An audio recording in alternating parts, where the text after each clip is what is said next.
Hello. आवाज आहे, येतोय सगळ्यांना? ऑडिबल आहे का? मला फक्त सांगा. हॅलो. येतो. येतोय ना? ओके. एक फक्त 2 मिनिटं थांबू, जर कोणी जॉईन होणार असेल तर, नाहीतर आपण स्टार्ट करून देऊया. हो.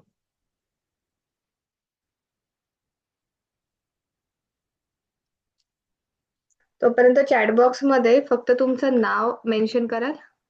प्रत्येक जण जे कोणी ऍड झालेला आहे, चॅट बॉक्स मध्ये फक्त तुमचं नाव मेन्शन करा. म्हणजे आम्हाला कळेल की कोण जॉईन झालंय आणि कोण राहिला आहे. जे राहिलेत त्यांचं आम्हाला उद्या घ्यायचं आहे डेमोसेशन. सो फक्त तुमचं नाव मेन्शन करा.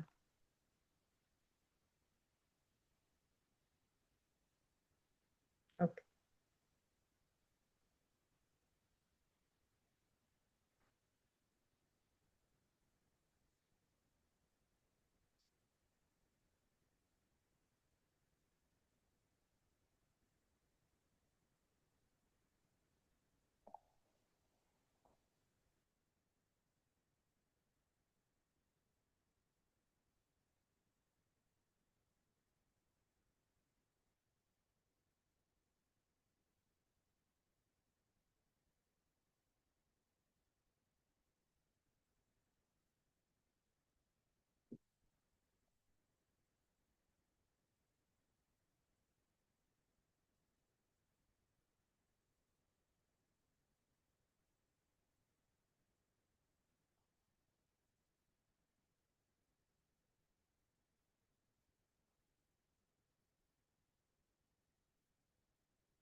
हॅलो.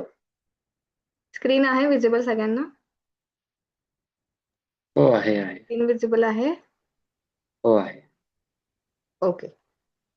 किती जण आहेत ज्यांना ई टॅब्स येतंय किंवा जे सॉफ्टवेअर इंडस्ट्रीमध्ये आहेत, असे कोण आहे का की ज्यांना ऑलरेडी इंडस्ट्रीमध्ये आहेत?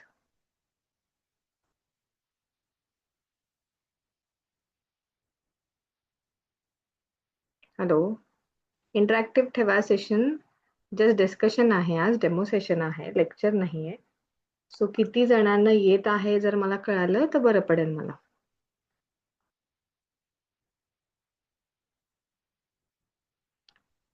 बर, आपण सुरुवात करूयात. आता ई टॅब्स हा जो कोर्स आहे, ई टॅब्स हे आहे तुमचं स्ट्रक्चरल अनालिसिस आणि डिझाईनचं सॉफ्टवेअर. ओके, ई टॅब्स आणि स्टॅड प्रो दोन्ही सेम आहेत, फक्त दोन्हीचा इंटरफेस वेगळा आहे. आपण ह्याचं जे ट्रेनिंग घेणार आहोत आता, हे 30 डेजचं 30 to 35 आवर्सचं ट्रेनिंग आहे आणि ह्याच्या व्यतिरिक्त प्रॅक्टिस आहे. आता जो कोर्स डिझाईन केलेला आहे, कोर्स हा कम्प्लिटली थेरॉटिकल असा नाहीये, बट थेरॉटिकल एक 50% थेरॉटिकल धरा आणि 50% प्रॅक्टिकल. थेरॉटिकल का? स्ट्रक्चर म्हणतो तर कॅल्क्युलेशन्स येणार आहेत, म्हणून काही कॅल्क्युलेशन्स आहेत. बेसिक आपण जो कोर्स स्टार्ट करतो, बेसिक आपण कोर्स की बाबा कुठलाही कोर्स सुरू करण्याच्या आधी आपण आता सॉफ्टवेअर बघतोय. बाबा सॉफ्टवेअरची का नीड आहे, बाहेर का डिमांड आहे, आपल्याला ग्रोथसाठी लागणार आहे, मार्केटमध्ये इंडस्ट्रीमध्ये नीड काय आहे सध्याची, की बाबा ॲक्युरेसी लागते, इफिशियन्सी लागते, टाइम मॅनेजमेंट लागतोय, मॅन्युअल गोष्टी आपण किती दिवस करत बसणार आहोत. सो आपण जस्ट एक इंट्रोडक्शन स्टार्ट करणार आहोत. नंतर मी तुम्हाला एक ओव्हरव्ह्यू सांगते अख्ख्या कोर्सचा, की आपण कशापासून सुरुवात करणार आहोत आणि कुठपर्यंत एंड करणार आहोत. सो ह्याच्याने तुम्हाला एक आयडिया क्लिअर होईल. नंतर स्ट्रक्चर सॉफ्टवेअरचा बेसिक रोल काय आहे, तर सिम्पल लँग्वेजमध्ये थेरीला फक्त प्रॅक्टिसमध्ये कन्वर्ट करतो. तर बेसिक अनालिसिस डिझाईनचं सॉफ्टवेअर आहे. तर बाबा अनालिसिस आणि डिझाईन म्हणजे काय आहे हे आपल्याला आधी जाणून घ्यायला हवं. तो अनालिसिस काय की बाबा एक फ्रेम आहे समजा, ह्याला मी लोड लावते, ह्या लोडमुळे काहीतरी डिस्प्लेसमेंट्स होत आहेत, काहीतरी बेंडिंग मोमेंट्स होत आहेत. सो हे जे डिस्प्लेसमेंट झाले, बेंडिंग मोमेंट झाले, शिअर फोर्सेस झाले, हे सगळे जे झाले हे झालं माझं अनालिसिस. आणि ह्या अनालिसिससाठी किंवा ह्या डिस्प्लेसमेंटसाठी मला काय साईज लागणार आहे ते म्हणजे झालं डिझाईन. हे इन शॉर्ट सांगितलेलं मी फक्त. सो वर्किंग प्रोसेस काय आहे हे आपण आधी बघतो. आता सेम मी जसं म्हटलं स्टॅड प्रो ई टॅब्स दोन्हीची वर्किंग प्रोसेस सेम आहे, इंटरफेस वेगवेगळा आहे, एकाचा झेड अप आहे तर एकाचा वाय अप आहे. ओके, सुरुवातीला मटेरियलचा इनपुट्स देतो, जॉमेट्रिकल इनपुट्स देतो, एक जॉमेट्री क्रिएट करतो, त्याचे काही एरर्स असेल जॉमेट्रिकल ते नलिफाय करतो. पुढे आपण पाठवतो अनालिसिसला मॉडेल. अनालिसिसला गेल्यानंतर आपण त्याचे काही कोडल चेक्स घेतो. हे चेक्स जे आहेत हे तुम्ही युजली जर कुठल्या कन्सल्टन्सीमध्ये जॉईन झालात तर तुम्हाला कुठल्याही स्ट्रक्चरल फर्ममध्ये, कुठल्याही स्ट्रक्चर कन्सल्टन्सीमध्ये हे कोडल चेक्स लागणारच आहेत. ते आपण पुढे बघू एक एक चेक्स काय आहेत. त्याच्यानंतर आपण मॉडेल पुढे पाठवतो डिझाईनला. डिझाईन नंतर व्हेरीफाय होतात मेंबर्स आणि पुढे डिटेलिंगला जातं. सेम प्रोसेस आहे, फक्त इंटरफेस वेगवेगळा आहे स्टॅडचा आणि ई टॅबचा. एक मिथ झालेली आहे की बाबा स्टॅड प्रो मध्ये फक्त स्टील स्ट्रक्चर केलं जातं, ई टॅब्स मध्ये फक्त आरसीसी केलं जातं. असं बिलकुल नाही. तुम्ही स्टॅड प्रो करा, तुम्ही ई टॅब्स करा, सगळ्यामध्ये तुमचं स्टील स्ट्रक्चर आणि आरसीसी स्ट्रक्चर हे दोन्हीही मध्ये होणार आहे.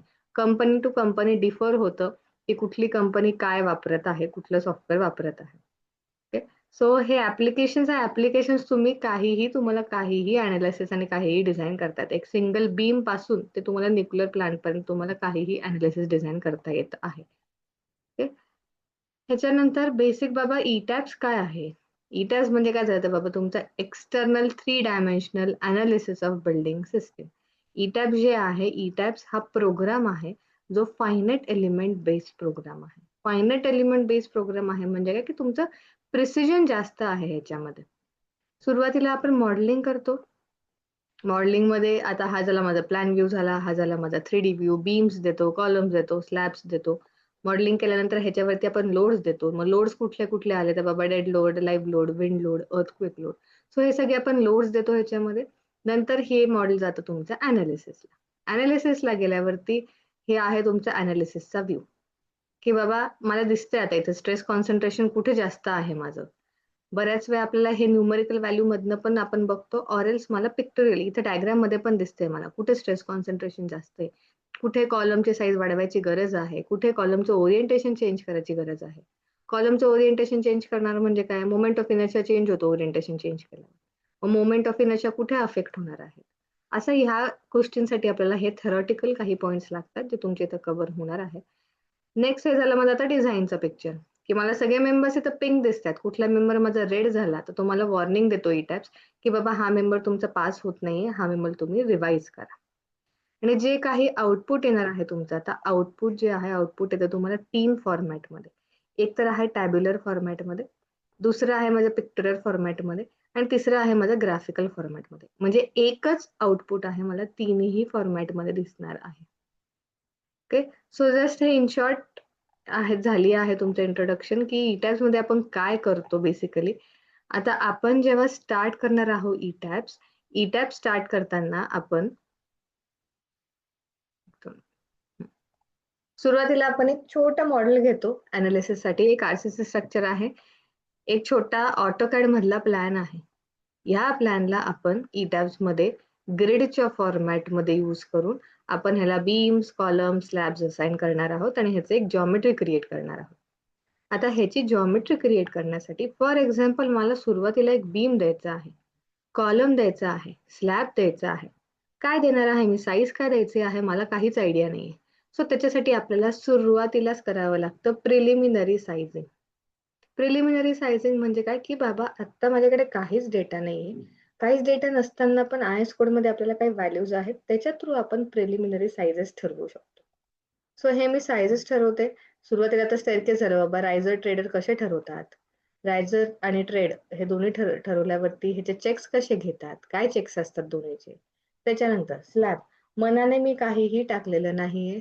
आयएस कोडचा क्लॉज आहे, आयएस कोडचा पेज नंबर आहे, इथं क्लॉजचा स्क्रीनशॉट आहे. आपण एल/डी रेशोने आता प्रिलिमिनरी सायझेस काढणार आहोत स्लॅब्सचा. तसंच आपण एल/डी रेशोने काढणार आहोत बीमचा.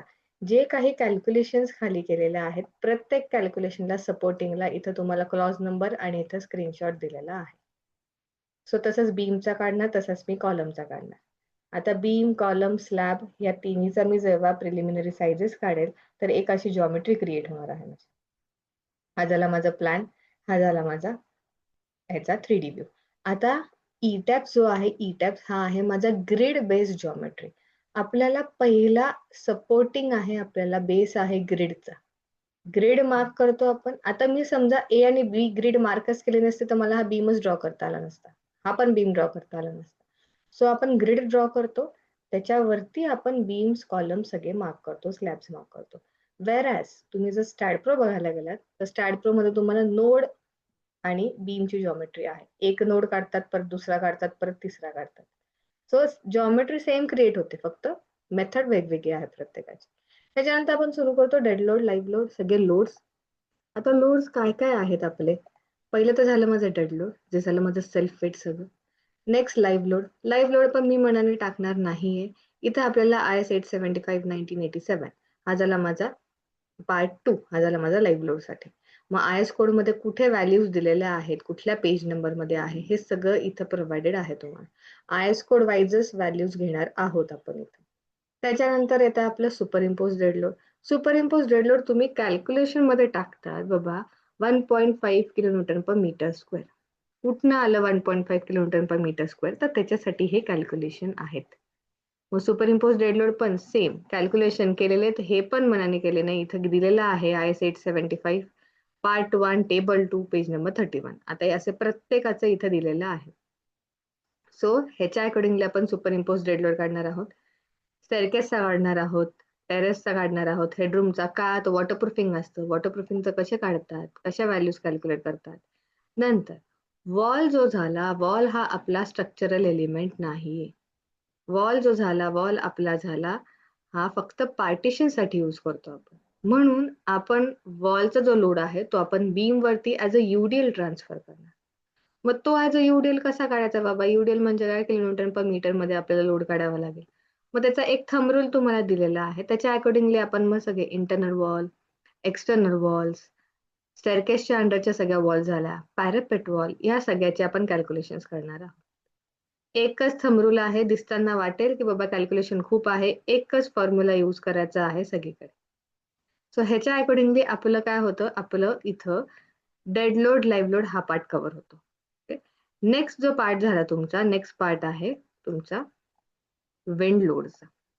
आता विंड लोड अनालिसिस जे आहे, विंड लोड अनालिसिस आपल्याला तुम्हाला कॉलेजमध्ये झालेलं असेल, किती जणांना आठवते काय आठवते मला आयडिया नाहीये, म्हणूनच आपण इथं सुरुवातीपासून घेतो. विंड लोड साठी झाला तुमचा 875 पार्ट 3 2015. 1987 जुना होता, 2015 रिवाइज झालेला आहे. जुन्या कोडमध्ये आणि नवीन कोडमध्ये काय फरक आहे हे पण तुम्हाला इथे सांगण्यात येईल side by side. Wind load बघितलं तर विंड लोडला आपल्याला बेसिक काय लागतं, हे झालं तुमचं विंडचं बिहेवियर, की विंड कसं बिहेव होतं तुमचं. नेक्स्ट विंड स्पीड लागतो तुम्हाला, डिझाईन विंड स्पीड लागतो. VB, K1, K2, K3, K4 तुम्हाला आठवत असतील तर. सो ह्या व्हॅल्यूज लागतात आपल्याला कॅल्क्युलेट करायला. सो VB काय आपला बेसिक विंड स्पीड झाला. एरिया टू एरिया डिफर होतो. पुण्याचा वेगळा आहे, मुंबईचा वेगळा आहे, आग्राचा वेगळा आहे. IS कोड मध्ये सगळ्या व्हॅल्यूज गिव्हन आहेत. कुठल्या पेज नंबर वरती जायचं आहे हे सगळे क्लॉजेस तुम्हाला इथे इनपुट्स दिलेले आहेत. K1 कसा काढायचा आहे, K2 कसा काढायचा आहे, K3 कसा काढायचा आहे, K4 नवीन कोडमध्ये ऍड झालेला आहे का? सायक्लोनमुळे विंड अफेक्ट होते. विंड अफेक्ट झालं तर ते स्ट्रक्चरवरती अफेक्ट होणार आहे. तो सायक्लोनिक रिजनचं इथे ऍड केलेला आहे. तसंच विंड प्रेशर कसा काढायचा आहे आपल्याला, हे प्रत्येक गोष्टी ज्या आहेत थेरॉटिकल पार्ट आपण आधी बघणार. CPE, CPI हा टेबल आठवत असेल तुम्हाला. CPE, CPI चं कॅल्क्युलेशन टेबल दिसतो कन्फ्युजिंग, कॅल्क्युलेट करायला गेला तर काहीही प्रॉब्लेम नाहीये. CPE, CPI कसा काढायचा आहे. आता हा झाला आपला जो आपण डेड लोड लाईव्ह लोडला घेत होतो, तेच मॉडेल आपण कंटिन्यू केलेलं आहे विंड लोड साठी. मग याचं विंड लोड आता ह्याचं कॅल्क्युलेशन झालं ह्या मॉडेलचं. हा झाला, मी टेबल तिकडं सेग्रिगेट केलेला आहे माझा आणि हा मी सॉर्ट करून घेतलाय मला टेबल. त्याच्यानंतर फायनल ह्या व्हॅल्यूज तुम्हाला टाकाव्या लागतात ई टॅब्सला. बाहेर कुठेही जा, तुम्हाला डिरेक्टली सांगतील हा बाबा 0.9 टाक, 0.05 टाक. अरे बाबा पण ह्या व्हॅल्यूज कुठनं आल्या याच आपल्याला माहिती नाही. म्हणून ह्याच्यासाठी आधी आहे तुम्हाला कॅल्क्युलेशन. असं नीडेड नाहीये की बाबा कॉलेजचं तुमच्या गोष्टी क्लिअर हव्या तरच आम्ही कोर्स घेणार आहोत. इथं तुमचा आधी थेरॉटिकल पार्ट घेतला जाणार आहोत. आता ह्या गोष्टी आपण मॅन्युअली कॅल्क्युलेट केलेल्या आहेत. या गोष्टी आपण ई-टॅब्स मध्ये टाकणार आणि ती व्हॅल्यू आपण इथं टॅली करणार आहोत की बाबा ई-टॅब्सची आणि मॅन्युअली आपली सेम येत आहे की नाही. ओके. जसं विंड लोडचं झालं, तर हे विंड लोड आपण अप्लाय करतो. विंड लोड झाल्यानंतर आपण अर्थक्वेक लोड अप्लाय करतो. अर्थक्वेक लोडचं पण सेम. अर्थक्वेक लोडचं काही जणांचं ज्यांचा जुना पॅटर्न असेल, ज्यांना SD3 हा होता, त्यांना अर्थक्वेकचं थोडंफार आयडिया असेल, अर्थक्वेकचं सम झालेलं असेल इक्विव्हॅलंट स्टॅटिक मेथडने. बट बऱ्याच जणांचे पॅटर्न नंतर जेव्हा चेंज झालेले आहे त्यांना हे झालेलं नाहीये. म्हणून ह्या करण्यासाठी आपण अर्थक्वेकचं पण आपण सेम कॅल्क्युलेशन साठी सॉल्व्ह करतो अकॉर्डिंग टू IS कोड सगळे. Z/2, SA/G, I/R, अर्थक्वेकचा माझा झोन कुठे येतोय, टाइम कसा काढायचा, I कसा काढायचा, R कसा काढायचा. या सगळ्या गोष्टी इथं काय आहेत आणि हे कशा कॅल्क्युलेट करायचे हे सगळे तुम्हाला एक्सप्लेन केले जाणार आहेत. अर्थक्वेक बेसिक 3 ते 4 मजलीचा वरतीचा बेसिक तुम्हाला अर्थक्वेक सगळीकडे द्यावा लागणार आहे आता. सो तुम्ही कुठलंही स्ट्रक्चर करा, ही नीडेड आहे. हा बाबा हे करत असाल, इंडस्ट्रियल शेड वगैरे करत असाल, ठीक आहे. प्रीडॉमिनंट आपल्याला विंड आहे. बट अर्थक्वेक हे तुम्हाला बिल्डिंगसाठी लागतातच आता. सो हे सगळे झालं तुमचं थेरॉटिकल पॉइंट. सिझमिक वेट असतं आपलं, तेव्हा कसं कॅल्क्युलेट करायचं. आता ह्या गोष्टी नवीन कोडमध्ये थोड्या रिवाइज झालेल्या आहेत. कुठे रिवाइज झालेल्या आहेत. आता सेम एक प्रॉब्लेम स्टेटमेंट समजा आपण घेतलेलं आहे. हे प्रॉब्लेम स्टेटमेंट मी सॉल्व्ह केलेलं आहे. हे प्रॉब्लेम स्टेटमेंट सॉल्व्ह केल्यानंतर मला एक कळलं की माझा अर्थक्वेकमुळे माझा एक बेस शिअर येत आहे. ओके. आणि माझे हे लॅटरल लोड येत आहेत प्रत्येक स्टोरीला. हे आपण मॅन्युअली कॅल्क्युलेट केलं. सेम आपण सम ई-टॅब्स मध्ये टाकणार आहोत. माझ्या ह्या व्हॅल्यूज आहेत तशा सेम यायला हव्या आहेत. ई-टॅब्स इंटरनली सॉल्व्ह करणार आहे. आपण हे अख्खं थेरॉटिकली सॉल्व्ह केलेलं आहे. हे असंच का सॉल्व्ह केलेलं आहे, बाहेर इंटरव्ह्यूला गेलात तुम्हाला डिरेक्टली विचारणार नाहीयेत की बाबा झोन फॅक्टर म्हणजे काय असतो, सिझमिक वेट म्हणजे काय असतो, आय म्हणजे काय असतो, हे तुम्हाला विचारणार नाहीयेत. तुम्हाला विचारलं जाणार आहे की बाबा मी पुण्याच्या ऐवजी मी स्ट्रक्चर मुंबईला करतोय, कुठे अफेक्ट होणार. लगेच क्लिक व्हायला हवंय बाबा माझा झोन फॅक्टर चेंज होईल, ह्याच्यावरनं माझा एज चेंज होईल, एज चेंज झाला तर माझा VB चेंज होईल, बेस शिअर चेंज झालं तर माझे लॅटरल लोड्सच सगळे चेंज होईल. आणि माझे लॅटरल लोड जर चेंज झाले तर माझं डिस्प्लेसमेंट कमी जास्त होणार आहे. मग डिस्प्लेसमेंटचे आपल्याकडे रिपीटिंग व्हॅल्यूज आहेत. की त्या व्हॅल्यूच्या नुसार आपलं एक्सीड होतंय की कमी होतंय. सो हा जो आहे हा पाथ तुम्हाला समजण्यासाठी जोपर्यंत तुमच्या हाताखालनं या गोष्टी जात नाही तोपर्यंत तुम्हाला ते लिंकच कळणार नाही की कुठे चेंज होणार आहेत गोष्टी. हे झाल्यानंतर आपण लोड झाल्यानंतर आपण लोड्सचे काही कॉम्बिनेशन्स देतो. अकॉर्डिंग टू IS कोड आपण मनाने काहीही करणार नाही आहोत. IS कोड मध्ये व्हॅल्यूज दिलेल्या आहेत तुम्हाला. हे जे आहे हा IS कोडचाच फोटो आहे. Dead load, live load, dead load, wind load, dead load, live load, wind load. ह्याला काय फॅक्टर यूज करायचे आहे? कोलॅप्स आणि सर्व्हिसॅबिलिटीसाठी दोन्हीसाठी आपण पार्शियल सेफ्टी फॅक्टर वापरतो. मग हे किती वापरायचे आहेत आणि ह्याच्या अकॉर्डिंगली आता तुम्ही कुठलाही कन्सल्टन्सीमध्ये जा बाहेर काम करायला, प्रत्येक कन्सल्टन्सीच्या शीट्स रेडी असतात. तुम्हाला काय करायचं फक्त या शीटमधनं मी हे कॉपी केलेलं आहे आणि ह्याच्या अकॉर्डिंगली मी तिकडं कॉम्बिनेशन क्रिएट केलेलं आहे. तर तुम्हाला शेअर करताना ह्या एक्सेल शीट्सच शेअर केल्या जातात म्हणजे ह्या एडिटेबल असतात. सो ह्या तुम्हाला सगळ्या शेअर केल्या जाणार आहेत. सगळे लोड झाल्यानंतर आपण सगळे कॉम्बिनेशन्स देतो आणि ह्यानंतर आपलं मॉडेल जातं पुढे अनालिसिसला. एकदा अनालिसिसला गेल्यानंतर मग आपल्याला काही टेबल्स येतात. आता फॉर एक्झाम्पल हे झालं माझं एक मॉडेल. हे ईटॅपचं मॉडेल आहे. हा झाला माझा प्लॅन सेक्शन. हा माझा झाला 3D व्ह्यू. रेड कलरच्या ज्या दिसतात ह्या शिअर वॉल्स आहेत. शिअर वॉल्स आपल्या स्ट्रक्चरल वॉल्स आहेत म्हणून ह्या तुम्हाला इकडे पिक्चरमध्ये दिसत आहेत. हे झाले माझे बीम्स. हा झाला माझा स्लॅब. हे झाले माझे शिअर वॉल्स. ओके. आणि हे झाले माझे कॉलम्स. आता कॉलम्स चे साइजेस वेगवेगळे आहेत. कॉलम्सचे ओरिएंटेशन्स वेगवेगळे आहेत. का तर त्याच्या प्रॉपर्टीज ज्या आहेत त्या तुमच्या अफेक्ट होणार आहेत पुढे अनालिसिसला. आपण मॉडेल अनालिसिसला लावतो. अनालिसिसला मॉडेल गेल्यानंतर मॉडेल तुमचं लॉक होतं. ओके. आणि ह्याच्यानंतर आपण आता ह्याचे रिझल्ट चेक करू शकतो. रिझल्ट काय बघायचे बाबा? तर तुमचं डिफ्लेक्शन वगैरे एक्सीड होतंय का? आता बेसिक व्हॅल्यूज आहेत. कुठेही जा इंटरव्ह्यूला जा तुम्हाला विचारतील डिफ्लेक्शनचं लिमिट काय असतं? बिल्डिंग करतायत, डिझाईन करतायत, अनालिसिस करतायत. बेसिक डिफ्लेक्शनचं लिमिट काय आहे? h/250, h/500 आकडे ऐकले असतील पण हे आकडे काय आहेत हे आपल्याला माहिती नाही. सो मी काय करते मी फक्त डिस्प्लेसमेंट बघते. इथं डिस्प्लेला जाते. तर स्टोरी रिस्पॉन्स प्लॉटला जाते. इथं मला हे ह्या प्रकारे आता मगाशी आपले जे लॅटरल लोड दिसले ह्या प्रकारे दिसतात. आता समजा हे आपण बघितले.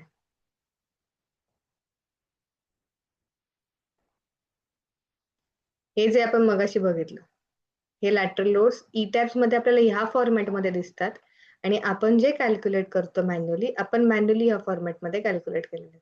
मग आपण ह्या व्हॅल्यूज टॅली करतो की बाबा माझ्या ह्या आणि ह्या व्हॅल्यूज टॅली झाल्यात का? इथं आपल्याला दिसतो. इथे मी जसे चेंज करते तर खाली माझे नंबर्स चेंज होत आहेत. सो ह्या व्हॅल्यूज आपण इथे चेक करतो. लॅटरल लोडच्या केलेल्या आहेत मी. तसंच मी डिस्प्लेसमेंटचं केलेल्या आहेत.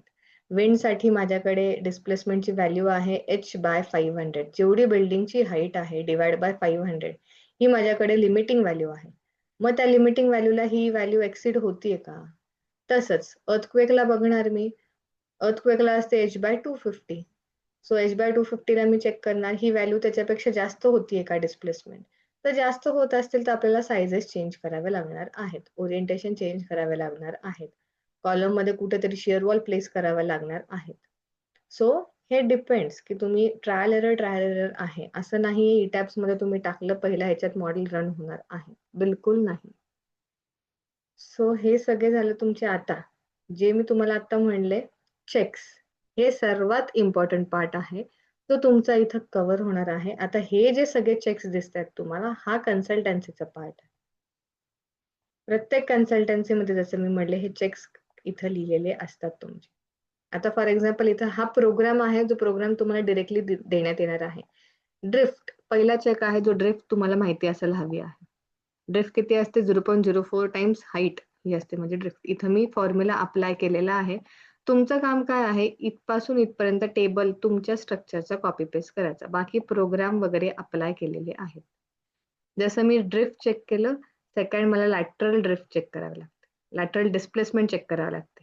काय सांगितलं मी मगाशी h/500 हे मला विंडला चेक करावं लागतं. फॉर एक्झाम्पल ही माझी व्हॅल्यू एक्सीड झाली. आता ही 66 माझी लिमिटिंग व्हॅल्यू आहे. रेड म्हणजे माझी लिमिटिंग व्हॅल्यू झाली.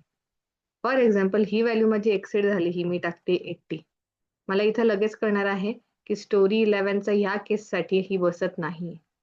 सो हे प्रोग्राम लिहिलेले आहेत. तुम्हाला फक्त तुमच्या स्ट्रक्चरचं इथं कॉपी पेस्ट करायचं आहे. प्रोग्राम कसे लिहिलेले आहेत हे पण आधी एक्सप्लेन केलं जाईल आणि मगच तुम्ही कॉपी पेस्ट करणार आहात. लॅटरल स्वे हा झाला माझा अर्थक्वेकसाठी. अर्थक्वेकसाठी असते माझी व्हॅल्यू h/250. सेम इथं परत चेक घेतलेला आहे आपण. चौथा झाला माझा मास पार्टिसिपेशन रेशो. आता हे जसं तुम्ही अर्थक्वेक कराल, अर्थक्वेकमध्ये पुढे येतं रिस्पॉन्स स्पेक्ट्रम अनालिसिस. आपण स्टॅटिक आणि डायनॅमिक दोन्हीही पार्ट बघणार आहोत. मग रिस्पॉन्स स्पेक्ट्रम अनालिसिस काय आहे? का द्यावं लागतं रिस्पॉन्स स्पेक्ट्रम अनालिसिस? त्याच्यानंतर रिझल्ट्स कसे चेक करावे लागतात? आता अर्थक्वेकचे काही मोड्स असतात. मग हे मोड्स काय आहेत? ह्या मोडचा शेवटचा जो मोड असतो हा 90% पेक्षा जास्त यायला हवाय माझा. काय यायला हवाय? तर हे आयएस कोडमध्ये दिलेलं आहे. सो आपण आधी आयएस कोड बघणार, याचा थेरॉटिकल पार्ट बघणार आणि मग हे चेक करणार आहोत. आता इथे आलंय माझं 90% पेक्षा जास्त. ओके. नेक्स्ट असतो माझा टॉर्शन. तुम्ही ऐकलं असेल बऱ्याच वेळा बिल्डिंग टॉर्शन मध्ये जातीये का बघा. सो नेक्स्ट असतो माझा टॉर्शनचा चेक. आता इथे मला बरेच चेक करणे नॉट ओके दिसते कारण तो चेक बसलेला नाही तुमचा. काय असतो टॉर्शनची व्हॅल्यू जी असते ही व्हॅल्यू एक्सीड झालेली आहे मॅक्सिमम व्हॅल्यू. सो आपण टॉर्शनचा एक चेक घेतो. हा 5वा झाला. 6th पार्ट झाला तुमचा फंडामेंटल टाइम. फंडामेंटल टाइम इथं मी जे काही येल्लो केलेलं आहे पहिले 3चं कॅल्क्युलेशन तुमचं लागतं 65% पेक्षा जास्त. आता ह्या गोष्टी आता तुम्हाला खूप रॅन्डम वाटत असतील, काय आहे कळणार नाही, बट मी तुम्हाला फक्त सांगतेय की ह्या गोष्टी कंपल्सरी कुठल्याही कन्सल्टन्सीमध्ये जा. ह्या खूप बेसिक गोष्टी झाल्या, ह्या कराव्याच लागतात. मग हे चेक्स आपण घेतो. फंडामेंटल टाइम आपण बघतो. फंडामेंटल टाइम जो झाला, आता हा माझा पहिला मोड झाला. इथं 1 दिसतंय. हा माझा दुसरा मोड झाला. पहिला मोड अर्थक्वेकचा आला तेव्हा माझा एवढा टाइम होता. दुसरा मोड झाला तेव्हा त्याचा माझा टाइम हा आहे. पहिल्या 2 टाइममध्ये डिफरन्स तुम्हाला लागतो 10% पेक्षा जास्त. का 10% पेक्षा जास्त रे? तुम्हाला एस्केपला एक टाइम भेटतो ना?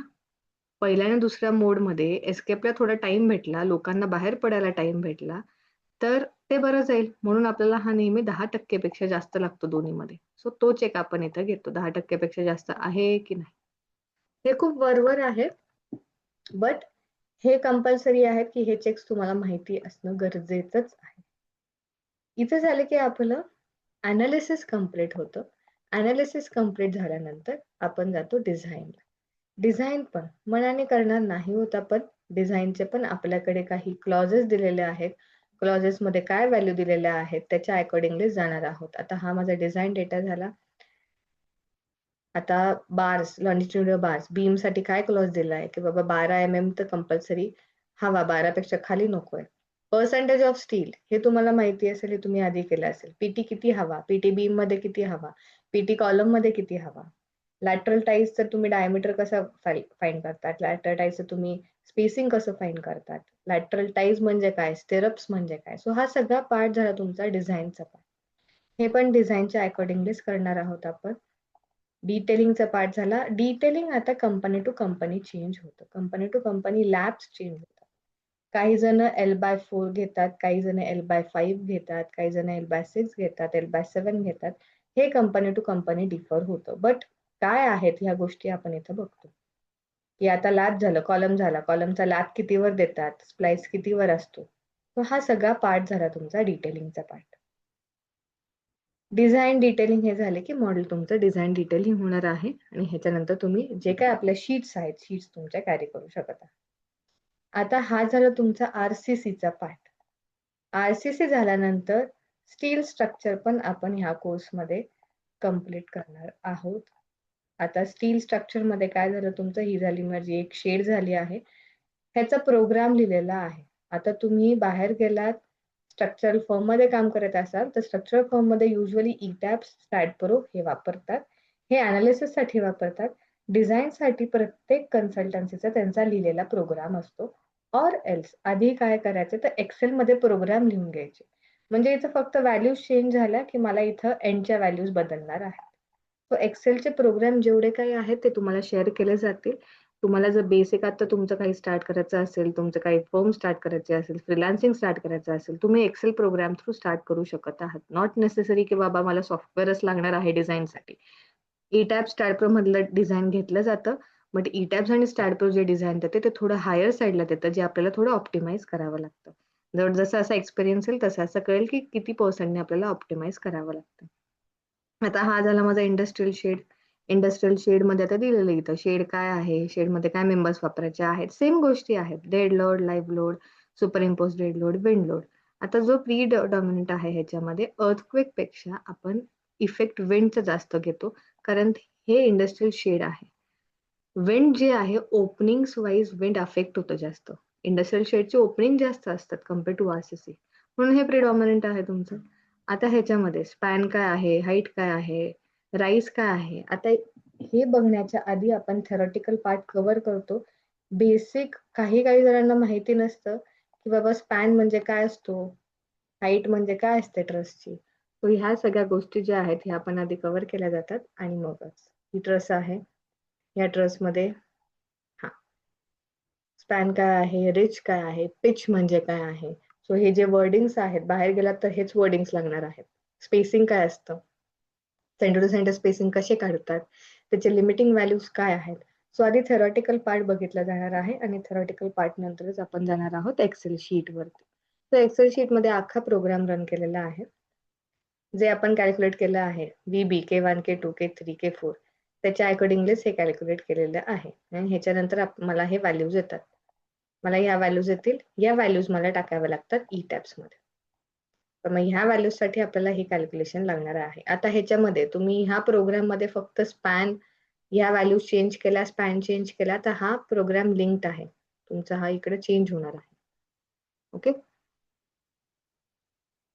कळते का? हो नाही, मला कसं कळेल बाबा कळते की नाही तुम्हाला?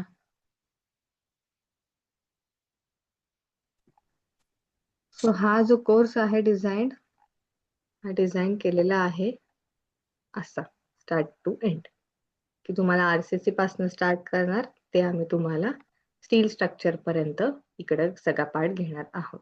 याच्या व्यतिरिक्त इंटरव्ह्यू साठी जर जे जे गोष्टी लागणार आहेत बेसिक गोष्टी, कारण एंट्रन्सला काही काही गोष्टी असतात. SFD BMD कॅल्क्युलेशन झाले, डिझाईनचे काही नॉर्म्स झाले, काही गोष्टी डिझाईन करायला सांगतात, काही गोष्टींमध्ये फक्त तुम्हाला स्टेप्स लिहून यायचे असतात. सो हा पार्ट जो आहे हा पार्ट आपण एंडमध्ये कव्हर करतो. सो आणि कुठलं मॉडेल कुठल्या कंपनीमध्ये येणार आहेत, ऍक्च्युली काही कंपनीज बरोबर आमचे टायप्स आहेत. सो कुठल्या कंपनीमध्ये आता तुम्हाला कुठलं मॉडेल येणार आहे, सो हे पण ह्याच्यामध्ये तुम्हाला घेतलं जाईल. त्या मॉडेलची मॅक्सिमम प्रॅक्टिस घेतली जाईल, म्हणजे तुम्हाला तिकडं तसं प्रॅक्टिसला बरं पडेल. सो असा हा कोर्स आहे. काही डाऊट, काही विचारायचंय कोणाला? हॅलो हॅलो, मॅडम, ते आपला जसा SFD झाला, बेंडिंग मोमेंट झाला, मोमेंट ऑफ इनर्शिया झाला, ह्याचं पण बरोबर थोडं क्लॅरिफिकेशन असणार ना? असणार ना. मी तेच म्हणलं तुम्हाला, कॉलमचं हम्म, ओरिएंटेशन चेंज केलं, कुठे चेंज होतं पटकन लक्षात यायला हवा आहे. हम्म, BD³/12 मोमेंट ऑफ इनर्शिया बदलला, सगळ्या गोष्टी बदलणार आहेत. तसंच हम्म, bending moment, shear force diagram, या गोष्टी आपण आधी तुम्हाला काही आम्ही स्टँडर्ड फॉर्म्युलाज देऊ आणि त्याच्यानंतर काही सम्स देऊ जे तुम्हाला प्रॅक्टिसला बरे पडतील. आणि एंडिंगला आपल्या ह्या सगळ्या गोष्टी होणारच आहेत, कारण ह्या तुम्हाला इंटरव्ह्यूला लागणार आहेत. काय झालंय, ह्याला तुमचा गॅप झाला असणार आहे भरपूर. हा भरपूर गॅप आपल्याला. झाल्यामुळे BMD SFD BMD माहिती आहे सगळ्यांना, पण सॉल्व्ह करता येत नाही, म्हणून हा पार्ट ह्याच्या एंडला कव्हर केला जातो. याच्यानंतर आपण ऑटोकॅडची फाईल, काही जणांना ऑटोकॅड इथं फॅमिलियर नाहीयेत, बऱ्याच जणांना असं वाटतं की बाबा ऑटोकॅड आलंच तर काय करायचं. तर ऑटोकॅड आपल्याला स्ट्रक्चरवाल्यांना खूप लागतं, असं ऍज सच नाहीये, बट जेवढं लागतं तेवढं आपण इथं करणार आहोत. आता ऑटोकॅड मध्ये समजा एक फक्त फाईल दाखवते.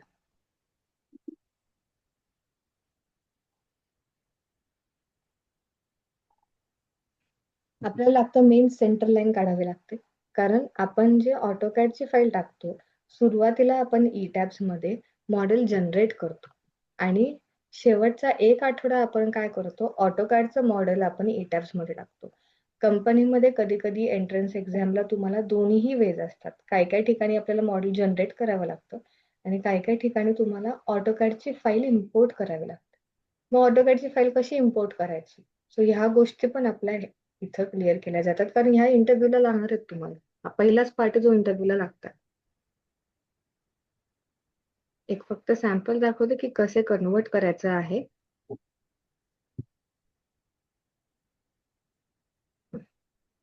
आता हे झाले माझी ऑटोकॅडची फाईल. हे बघ, आपल्याला काय येतं, आपल्याला हा प्लॅन येतो.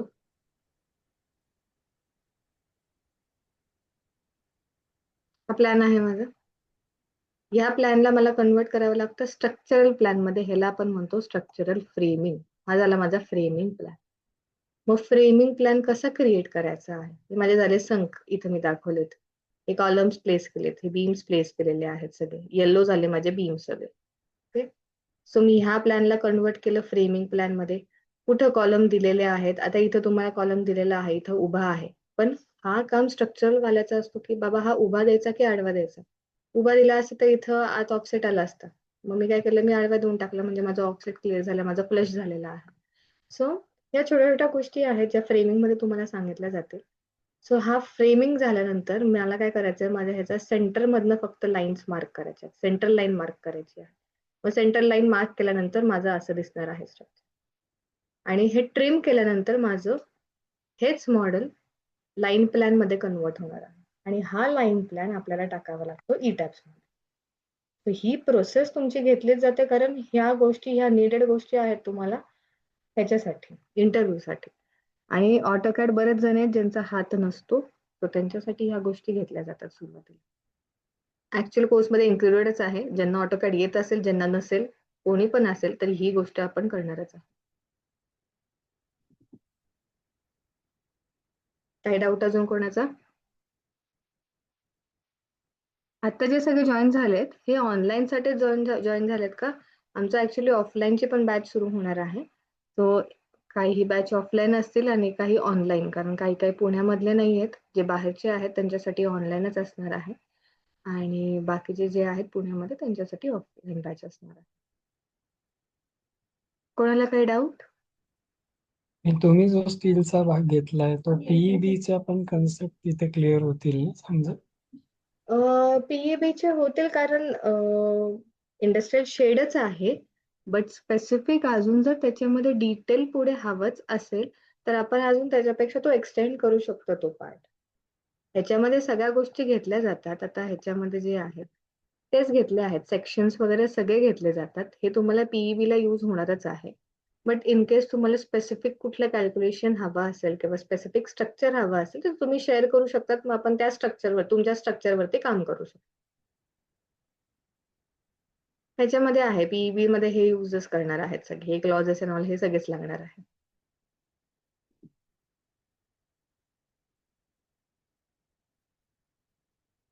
काही डाऊट कोणाला काही अजून विचारू शकताय?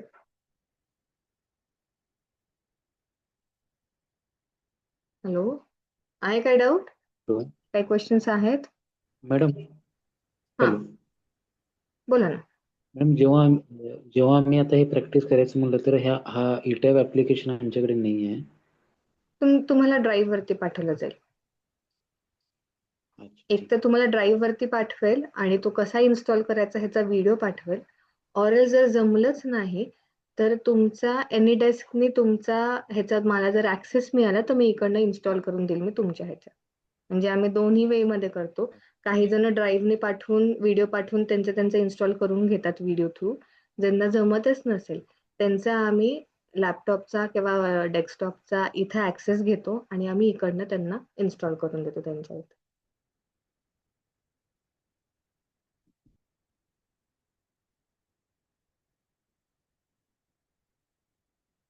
आहे काय अजून कोणाला काही विचारू शकतात? फ्रीली विचारा, जे काही क्वेश्चन्स असतील ते फ्रीली विचारा. नंबर आहेतच तुमच्याकडे in case hello. Number. Hello, हा मॅडम, एक क्वेश्चन होता. बोला आपण ना. हा कोर्स केल्यानंतर प्रायव्हेट काम घेऊ शकतो का लगेच? काहीच हरकत नाहीये. मी घेत जे आहे ऍक्च्युली मी माझं एमटेक स्ट्रक्चर आहे, माझे प्रोजेक्ट चालू असतात साईड बाय साईड, आणि जे काही आता कन्सल्टन्सी मध्ये लागतात त्याच गोष्टी तुम्हाला शेअर केलेल्या आहेत तिथे. सो असं नाहीये की बाबा ह्या व्हॅल्यूज आपण कॅल्क्युलेट केलेल्या वेगळ्या आहेत आणि बाहेर वेगळ्या केल्या जाणार आहेत. So हा कोर्सच असा डिझाईन केला, तुम्ही स्ट्रक्चरल फॉर्म मध्ये इथून डिरेक्टली काम करू शकत आहात आणि थोडे दिवस एक्सपिरियन्स घेऊन स्वतःचं तुम्हाला हवं स्ट्रक्चरल हे काम असं आहे की तुम्ही फ्रीलान्सर म्हणून कुठेही काम करू शकता झालं. आणि जर पुण्याच्या बाहेर असेल तर ते कुठली पण बेटर गोष्ट आहे, कारण पुण्यात सध्या कॉम्पिटिशन खूप झाली स्ट्रक्चरवाल्यांची. बाहेरचे प्रोजेक्ट पुण्यात येत आहेत, नाशिकचे प्रोजेक्ट पुण्यात येत आहेत, सोलापूरचे कोल्हापूरचे प्रोजेक्ट पुण्यात येत आहेत. त्याच्यापेक्षा जर तुम्ही तिकडेच जर करत असाल तर ते कधी पण बेटर आहे, तिकडचे प्रोजेक्ट इथे नाही येणार. सो फ्रीलान्सिंगला हा खूप चांगला ऑप्शन आहे. आणि तुम्ही काय प्लेसमेंट वगैरे देऊ शकता का जर आता मला इथंच करायचं असेल प्लेसमेंट तर? वगैरे आमच्या इथं पुण्यातले काही कंपनीज बरोबर टायप आहेत. सो मोस्टली आम्ही स्ट्रक्चरल जे आहेत आम्ही जेडब्ल्यू मध्ये इथं करतो.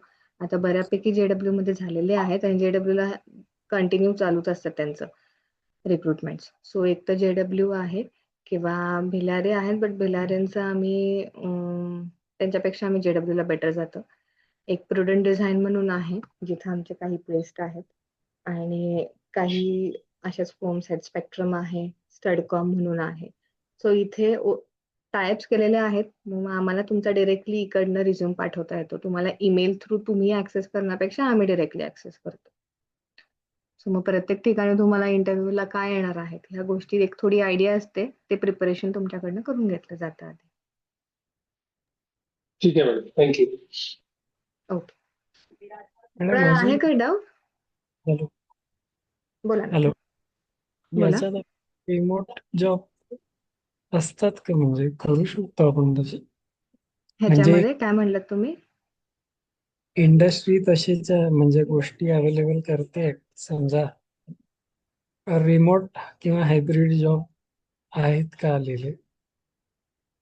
हायब्रिड इन द सेन्स काय म्हणतात तुम्ही? म्हणजे रिमोट प्लेसच म्हणतोय मी थोडक्यात, की बर, जॉब्स ह्याची सर हे अनालिसिस डिझाईन आणि हे डिझायनिंगचं आहे. तर तुम्ही कुठेही गेला तिथं कुठेही वेकन्सी आहे ना, तुम्ही आउट ऑफ इंडिया गेलात तिथे पण आहे. फक्त का एकच आहे की आपल्याला इकडनं डिरेक्टली जाता येत नाही. सो आहेत ह्यांचे वेकन्सीज भरपूर आहेत. तुम्ही आत्ताही जरी लिंक्डइन वरती सर्च केलं तुम्हाला भरपूर दिसतील, आणि असं नाही की बाबा एक्सपिरियन्सच लोक लागणार आहेत. तुम्ही ऍज अ फ्रेशर पण कुठेही काम करू शकतात. तुम्हाला स्विच करायचं असेल हा ऑप्शन बेटर आहे. कधी पण ऑफिस वर्क आहे, सो हे पण बेटर आहे. साईट विजिट्स थोड्या असतात बट ते काय अशा कंटिन्यू नसतात.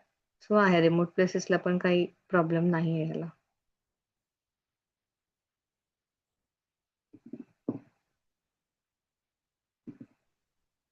अजून काही डाऊट्स कोणाचे? बरं, तुमच्याकडे नंबर आहे का की कोणाला कॉन्टॅक्ट करायचा आहे वगैरे, हे नंबर आहेत का तुमच्याकडे? म्हणजे इन केस या रिलेटेड तुम्हाला जर कोणाला कॉन्टॅक्ट करायचा असेल पुढे, तर मी वाटलंच तर चॅट बॉक्स मध्ये एक नंबर इथं प्लेस करते आहे.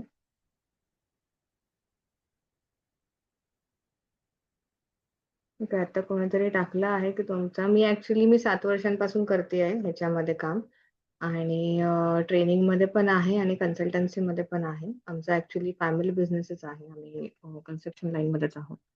सो आम्ही बिल्डर्स आणि स्ट्रक्चरल हे दोन्ही इथे एकत्र चालतात, आणि साईड बाय साईड मध्ये ट्रेनिंग चालू असतं. तर एक 7 वर्ष झाले मी आहे या ट्रेनिंग मध्ये. मी आता फक्त इथे एक नंबर प्लेस करते. फीजचं कोणी विचारलं इथं. फीज आपली ऍक्च्युली ह्या कोर्स साठी आहे 16,000 ही फी आहे. बट ऑगस्ट पासून आपल्या बॅचेस सुरू होणार आहेत. इन केस तुम्ही ऑगस्टच्या आधी 1 ऑगस्टच्या आधी जर करत असाल तर एक 25% ऑफ आहे. ती फी तुमची 12,000 ला येईल. सो 16,000 ही ऍक्च्युअल फी आहे. ऑगस्टला केला तर ती 16,000 होईल. 30 तारखेपर्यंत 30 जुलैपर्यंत इन केस तुम्ही 1,000 पे करून जरी तुम्ही रजिस्ट्रेशन केलं तर ती 12,000 फी असेल तुमची या कोर्सची. याच्यामध्ये सर्टिफिकेट इन्क्लुडेड असेल तुम्हाला.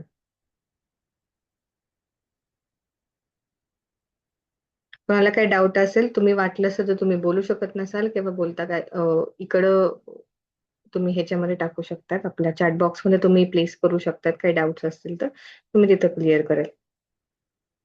बाकी नंबर मी आता फक्त चॅट बॉक्समध्ये टाकते. तो नंबर सेव्ह करून घ्या. तुम्ही त्या नंबरवरती कॉन्टॅक्ट करू शकतात. पुढे कोर्स रिलेटेड काही इन्फॉर्मेशन हवी असेल किंवा काही अजून डिटेल्स हवे असतील. तुम्हाला कोर्सचा सिलेबस पण पाठवला जाईल. तर सिलेबससाठी पण तुम्ही नंबरवरती एकदा त्या नंबरवरती व्हॉट्सअप करा आणि त्यांना फक्त सिलेबस सांगा. ते तुम्हाला सिलेबस पाठवून देतील.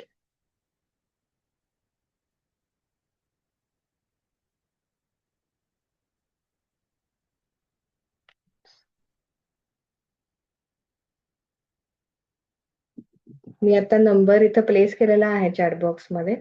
फक्त सगळ्यांनी तो सेव्ह करून घ्या. त्याच नंबरवरती तुम्हाला पुढचे डिटेल्स मिळतील.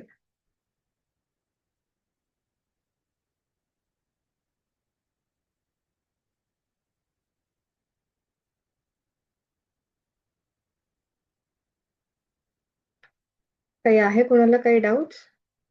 सिलेबस मी इकडं तुम्हाला अपलोड करू का?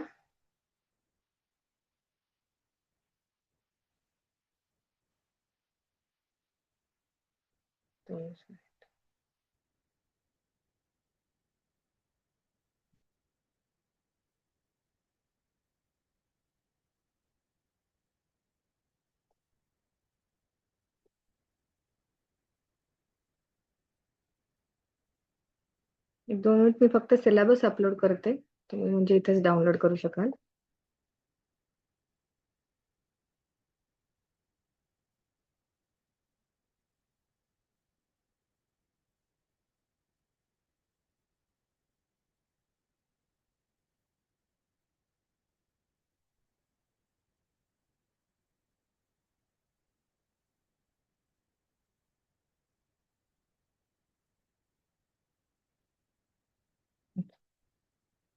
ब्रोशर अपलोड केलेलं आहे मी टॅब्सचं.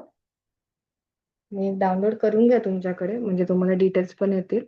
आणि काही पुढे अजून इन्फॉर्मेशन हवी असेल तर तुम्ही कॉन्टॅक्ट करा. काही कोणाचा डाऊट असेल तर मी थांबते ऑर एल्स मग आपण एंड करू शकतो आजची मीटिंग. काही आहे कोणाला डाऊट?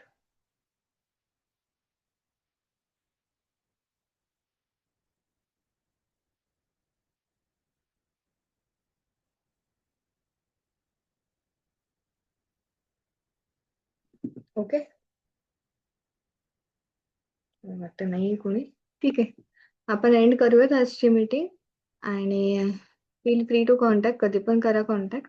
आणि बघूया कोणाचं कसं टायमिंग आहे त्याच्या अकॉर्डिंगली ठरवलं जाईल बॅच केव्हा कशी फॉर्म करायची, कधी करायची. ओके, तर थँक्यू सो मच.